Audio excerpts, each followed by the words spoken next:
What if I told you some dealerships are refusing certain cars on trade-ins? Not because they're broken, but because they're too risky to even price. Today, I'm going to show you 13 vehicles where owners expected a fair trade, but instead got hesitation, lowball offers, and in some cases, dealers walked away entirely. Now here's the reality that most people simply don't realize. According to IC Cars, the average car loses about 41.5% of its value in 5 years. That already hurts. But some vehicles on this list just don't lose value. They collapse faster or become so risky that dealers price them like liabilities.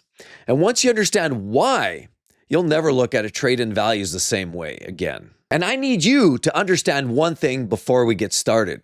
Dealers don't price cars based on emotion. They price based on how fast it sells, how risky it is to hold, and what could go wrong after they buy it. Keep that in mind because it explains everything. You love your car. They see it as a commodity. The first one on our list is, well, this one's a bit of a surprise. A Porsche Taycan. 55% of the depreciation? Shocked. Could you imagine buying a six-figure Porsche and losing more than half of its value in 5 years?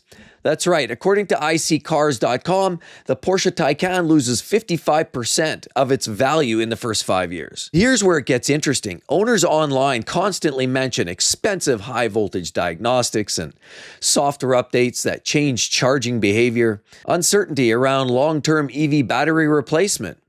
And this is the key. EV tech moves faster than resale markets.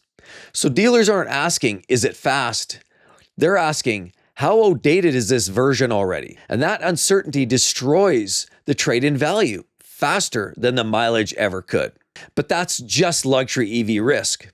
Wait until you see what happens when reliability reputation gets involved. And the next one on our list is the Jaguar F-Pace, which loses about 56% in 5 years. But that number isn't even the real story. Owners repeatedly report electrical glitches and infotainment failures, expensive post-warranty repairs, and that's the twist. Even if your car is perfect, the reputation already exists. So the dealers think, how long will this car sit before it sells? But here's the bad part.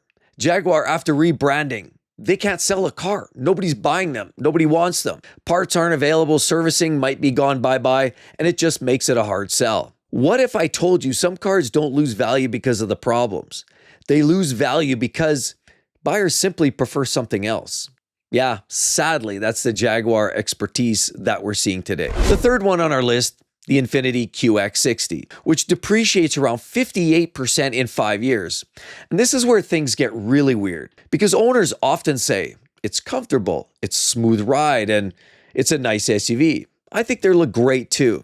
They have some weird Pep Boy designs on the side, but they look great otherwise. But then you also say trade-in value was shockingly low. Why? Because it competes against amazing vehicles like the Lexus RX or the Acura MDX, and those dominate the resale demand. So even a good car becomes a weak trade.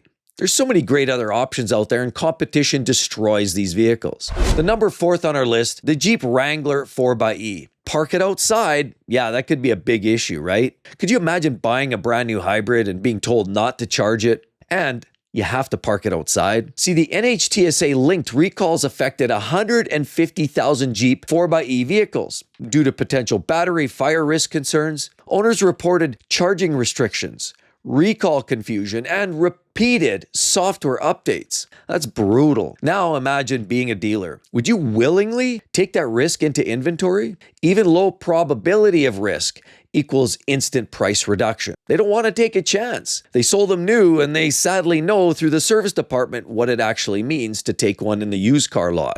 And the next Jeep shares the exact same problem, but even with a more uncertainty. See, because number 5 is the Jeep Grand Cherokee 4xe, also a hybrid. Same system, same concerns, but now add luxury expectations.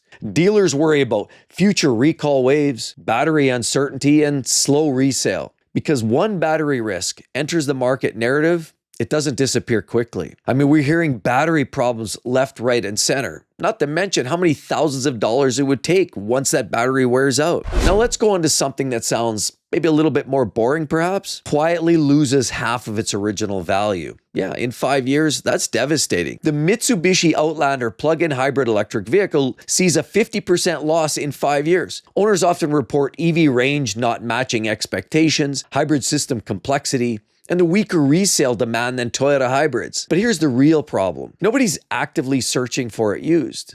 And in the used car market, demand controls everything. Now let's talk about a vehicle where reputation is stronger than reality. The Nissan Pathfinder, which loses about 52% to depreciation in 5 years. Even though newer models improved massively, the market still remembers the CVT era. Those elastic bands and pulleys, yeah, no, I'm good. Owners say it's better now. But resale is still weak because markets don't update fast. Reputation lags, people just don't quickly forget. The next one on our list, sadly, is the Chevy Malibu. Sedan. Demand collapses 41 to 45% depreciation. That's just a general class average, and for a naturally aspirated vehicle, that's devastating. Fewer buyers, lower trade-in value. Who really wants them?